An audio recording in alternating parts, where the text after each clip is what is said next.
everyone. Welcome to another edition of Arts and Ideas. I'm Sue Swedand. Today we're up at the Fitchburg Art Museum in Fitchburg, Mass, and we're going to show you some of the wonderful Kente fabrics which are here in a special exhibition called Wrapped in Pride. Ghanaian, Kente, and African American identity. It's really a stunning show, and it'll be here through June. Later in the program, we're going to be showing you a weaver from Ghana who is going to demonstrate how the cloth is actually woven, which should be very interesting to see. He has the Kente loom with him here in the gallery. And I'm so happy to have Jean here, Dr. Jean Bugatti, who is a renowned scholar of African art and also a professor at Clark University and a curatorial consultant here at the Fitchburg Art Museum. Right. And she's the one responsible for bringing a lot of this great work to the museum. You've really been doing quite a bit in the area. Yes. So how did this show come to the Fitchburg Art Museum? Well, this is a National Endowment for the Humanities sponsored exhibit which originated at the Fowler Museum at UCLA, curated by Doran Ross. When I realized the show was still traveling, I contacted the NEH people and the Fowler, and they actually extended it one stop so that we could take it here. And we wanted to take it here partly because it's a beautiful show, but also because we have such a large Ghanaian community here in central Massachusetts. We felt it would be a tribute to that community and a way to teach other people in central Massachusetts about the wonderful culture that the Ghanaian community has. And you really had quite a few Ghanaians here. I know you had several nanas and people, that was an honorary chairman you've had from the Ghanaian community? Yes, Nana Ya Ampong II lives at Westminster, so he's the closest geographically chief to the Fitchburg Art Museum. So we asked him if he would be the honorary chair of and public face of our exhibit. But at the opening, we had at least half a dozen chiefs from the Worcester area as well, who came wearing their gold, wrapped in their Kente, wrapped in pride, who celebrated with us the opening of the show here. It was a spectacular opening, and they also had a whole series of, well, we'll talk about the programming later. Maybe we should tell the audience first what Kente is. Okay, well, Kente is woven by men, and it's woven on what it's called a narrow band loom, so it's woven in very narrow, long strips, which are then sewn together to create a large cloth, which is worn by both men and women, particularly on festive occasions today. And ceremonial occasions and so forth. It is considered the cloth of kings, and it was at one time the prerogative of the paramount king of Ashanti to wear Kente. And now, although many other people wear Kente, certain patterns are reserved for each succeeding king who takes office. He will have a pattern created for him and his wife, his queen. And I remember at the lecture, he was saying that if another person showed up wearing that pattern, it would be like an assault on his authority. Yes, well, certainly that was true historically. Yeah. And it would have been a much more dramatic kind of infringement of protocol at a time when there was a great deal more political authority associated with the kingship, the traditional kingships and traditional leadership positions. Today, of course, they have a great deal of cultural authority, but not the same kind of political authority, because the national government of Ghana has taken over many of those roles that the traditional leaders once had. And Ghana has been an independent country since 57, right? Right. It was the first country in Africa to receive or to regain its independence after colonial rule. So it's that is a nice actually lead-in to why Kente has become important not only in Ghana but also throughout Africa, where it is seen as a cloth associated with Pan-Africanism on the one hand, and African identity, and in the African diaspora, particularly in the United States, where it's become the cloth of choice for African Americans to make a visual statement about pride in their African heritage.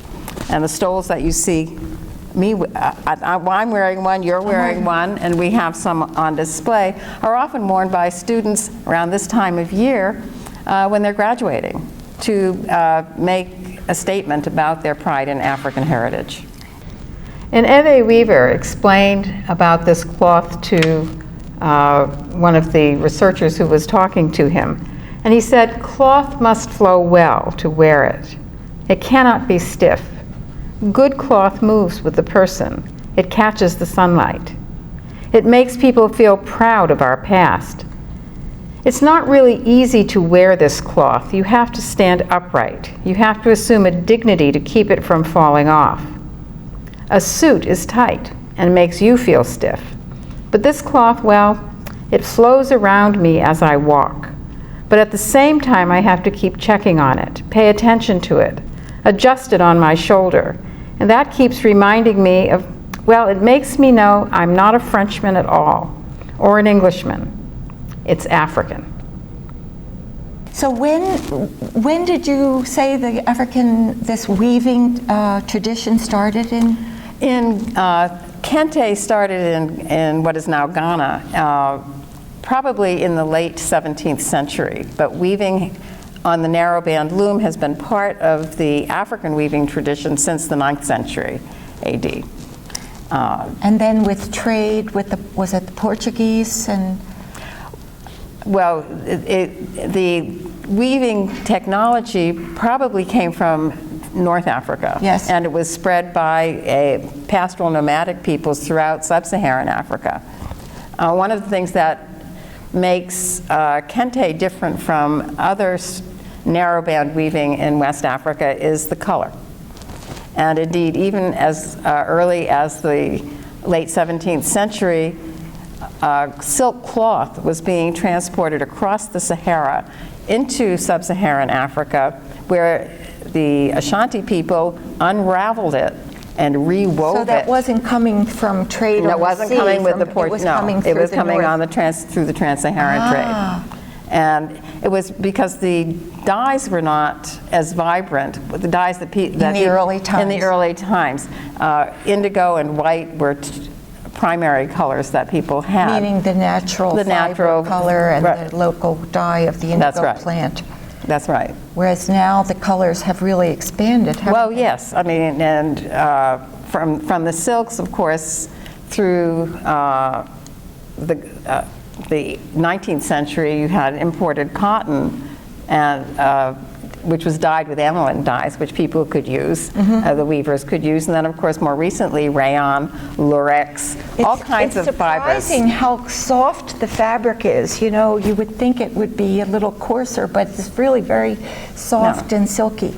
It's soft and silky and very heavy.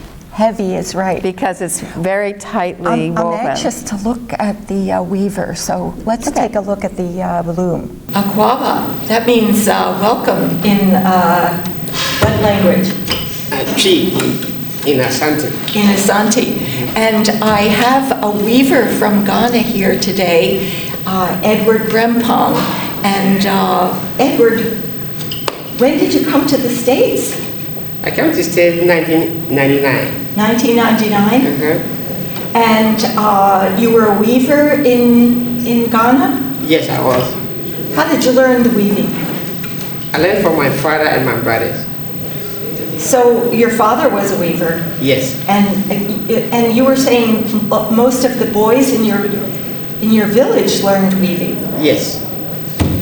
But do other villages also, does every boy learn, or is it just in some villages? In some villages. And most of them can come to our village to learn how to weave. Oh, so your village would have a special tradition there that people would come to learn there? Yes. Uh-huh. And how old were you when you started? I was about 8 years. 8 years. 8 years old. And did you go right to the loom, or what did you learn? How did you go about it? No, before you go to the loom, you have to learn how to do the shadows and making the Making the thread? The threads. Do you actually do the spinning? Yes. Oh, wow. Do the men do everything? Yes, the men do everything. And then even the sewing the strips together? Yes. Huh. So women are not involved in the creation of the Kente cloth at all? Before they were not, but now they are getting involved with it now. So, but traditionally it's only for the men to do the weaving. I see. Very interesting. So the tradition is very ancient, of course, and I know that the patterns are all very distinctive and have different meanings. I think I'm going to ask Jean to show us some specific patterns later. But I was wondering, like, can you make any pattern that you want, or do you have to stick to a prescribed tradition? Yes, you can do whatever you want to do, but basically you have to make sure that it meets our tradition, how we weave our kente. I mean, you can't just do anything that you want, because we are the beginner of the kente. We have to make sure that you do the right thing. That it's authentic, Yes. that it doesn't start looking like some other thing that has no bearing. Yes. Uh-huh. But you could invent new patterns, though, especially today, I would imagine. Whereas in the past, the patterns were more tightly controlled. Is that true? Yes. Uh-huh. Like today, I have to make sure that I do what is we have over here, but I can make it different. Tradition. Yes, tradition, yes. I have to go by the tradition. Yeah. Now, the cloth is so soft. Is it, you say it's cotton and rayon, is that? Yes. If you look at it, the rayon are more softer than the cotton. Supple. Yeah. Supple. Yeah, than the rayon. Is the cotton stronger? Not really, but it's kind of a little bit heavier. Heavier. So the cotton is used for the warp threads, I see, and then the rayon would be the weft that goes back and forth through and in a plain weave.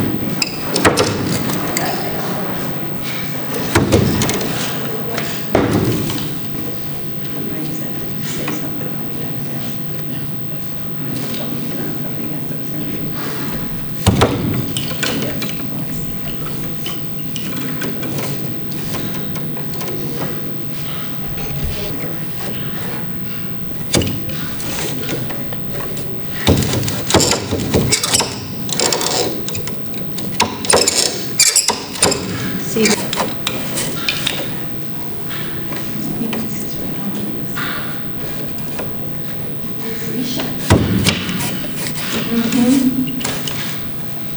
Well, this is a much smaller Ashanti garment cloth, and I have to keep reminding myself that these are meant to be worn and not displayed hanging flat on a wall.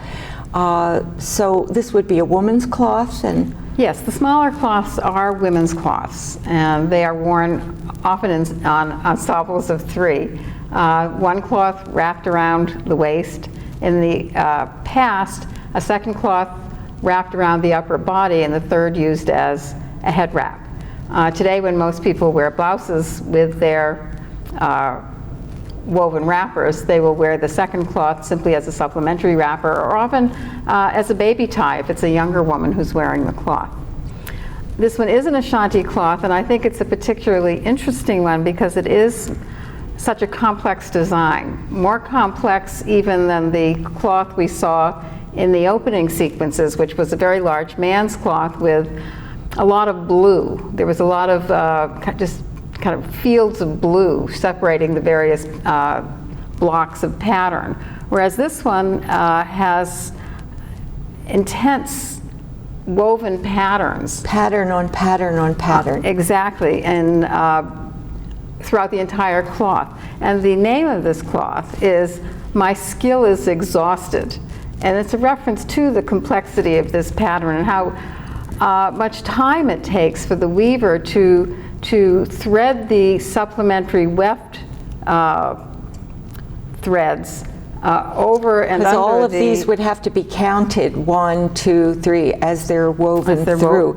And let's remind the viewer that the narrow bands are running this way. So the weaver is weaving back and forth, and then the bands are sewed along these lines, which I thought it was kind of interesting because the other one was so geometric and rigid in its perfection of square grid, whereas this one has a lot more feeling of movement because of the a little bit more dynamic in angles and so forth.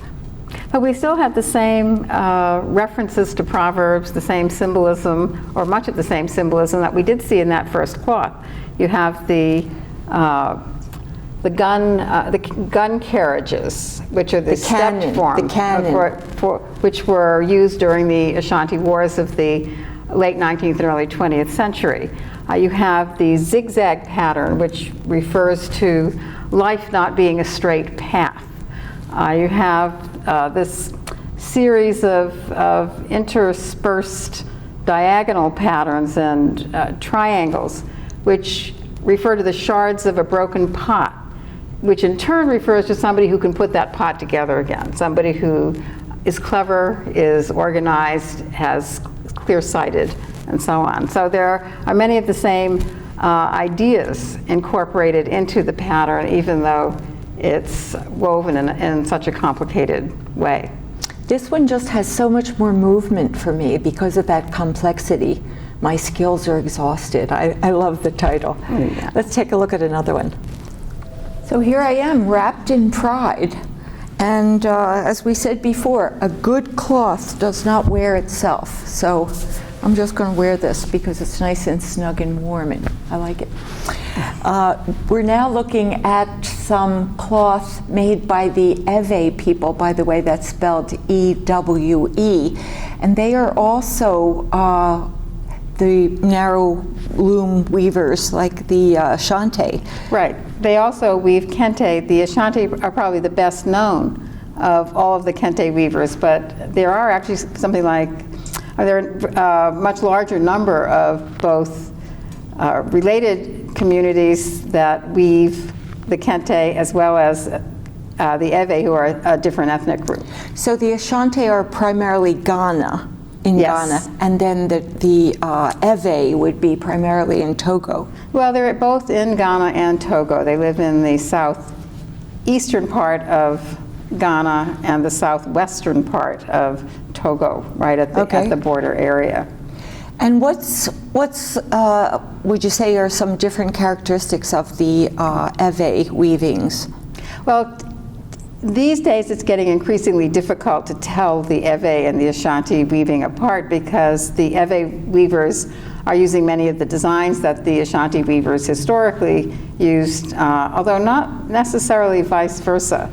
One of the things that the Ewe do, which the Ashanti don't do as much, is to weave pictorial images in the centers of a number of the blocks. So on this one that we are standing in front of, there's a hand, there's an umbrella, there's... Where's the hand? Oh, here. The hand is there. There's a fish down there. There's a number of different things, something that looks like the bow and arrow, or the arrow, or a spear, or a sword. So a lot of imagery moved into the, almost every square is ornamented with either a pattern or an image. Yes. And so this would be another one where you exhausted yourself because every square was covered. Well, except that it's not quite as big. Well, it's the image doesn't cover the entire block the way the patterns do in the Ashanti But context. I imagine this is very complex weaving to do those little pictures in the squares. You know, I was noticing too the variety in the stripes. You know, you say, well, it's just stripes.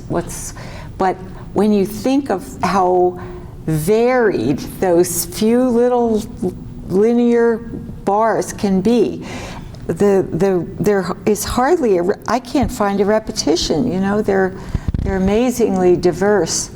And at the same time, they blend. Beautiful, yeah. So, we do have another Eve cloth just adjacent to this one, which is a little idiosyncratic because it doesn't have the squares. It has simply the warp stripe, or which is very subtle and shimmering. Which becomes more like a background. Right.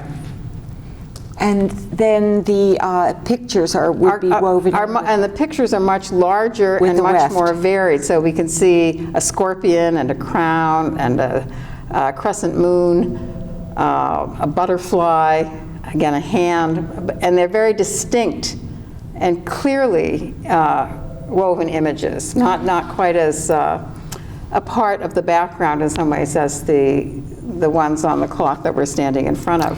The other thing they said about the Eve was that in the spun threads, they would twist two different color threads together, and it would make more of a shimmery tweed kind of right. And again, thread. That's not as clear in the fabric we're standing in front of, but is much clearer in some of the others. The Eve also, well, the Eve are a very different culture from the Ashanti. They are much more egalitarian. They didn't have a strong centralized political leadership the way the Ashanti did. So they don't have a royal cloth. They don't have patterns that were restricted to particular echelons of society. So the Ashanti cloth was really a prestige, royal domain kind of thing. Well, initially, so yes. And the Eve cloth also has a much more varied color palette. So the green that you see here is quite distinctive compared to the Ashanti cloths, which have green incorporated into them, but don't have a kind of full green background, like the one you see here, or the warped background pictorial cloth that is adjacent to this one. Let's look at another one. Well, I'm wearing an Ashanti cloth made in Ghana, and one of the things that you'll notice about it is that at the end of every warp strip, they're putting in a changed pattern, which creates a border. Yeah, and this is one of the ways that the Ashanti Kente is distinguished from Eve Kente, because the Kente generally do not, or the Eve generally do not weave a border along the edge of their cloths. And the cloth we're standing in front of is an example of that. Another difference is that the cloth that Sue is wearing is also woven out of rayon, which is imported from Europe or China these days, as opposed to the one behind us, which is actually woven entirely of cotton. Therefore, this is extremely soft and flowing and warm, and it's very fluid. It just moves really nicely. Whereas this one, I imagine, would be a little stiffer. Well, it's very fine cotton. It is not stiff, actually. So, in other words, these would be the long warped threads on the loom, which would all be tied to a stone to keep the tension tight. And then the weaver would keep weaving back and forth, back and forth, back and forth, and roll that onto a spool as he advanced. And they were saying that a good man's cloth, now this is a woman's cloth, right? Yes. But they said a man's cloth, which could be about 24 of these bands, might take up to 4 months if it was an intricate pattern. Four months of weaving. That's right. So, no wonder they were so costly and so prestigious to own. And they continue to be costly and prestigious because, in fact, time is even more valuable now than it was in the past. And this Eve cloth, again, you'll notice, has the little symbols interspersed in the squares. What I thought was interesting about this one too, though, is that it didn't have the geometric grid complete. You can see it's more of a random spacing, so you're much more aware of the long warp pattern being woven. The other thing I wanted to point out on this one was I was looking at it for quite a long time, and every single square of the weft thread is different. In other words, there's not one of these stripe patterns that repeats exactly. They're extremely varied and inventive. So the weaver must have a lot of fun, like just making variations. Hey, you know, we never spoke about the other activities that you had during the duration of the show. I know, you had some drummers here. We've had Ewe performers, actually, Nani Agbeli and the Agbekor Ensemble from Tufts University. And we also had an African fashion show featuring contemporary fashions, not Kente, but contemporary African fashions for both men and women. Well, I'm afraid that's about all we have time for today, but I do want to thank the Fitchburg Art Museum for putting on this fabulous show, and Dr. Jean Bugatti, our guest and our guide, who has been quite instructive and quite influential in bringing all the activities to the public. And we hope you'll join us again next time for another edition of Arts and Ideas.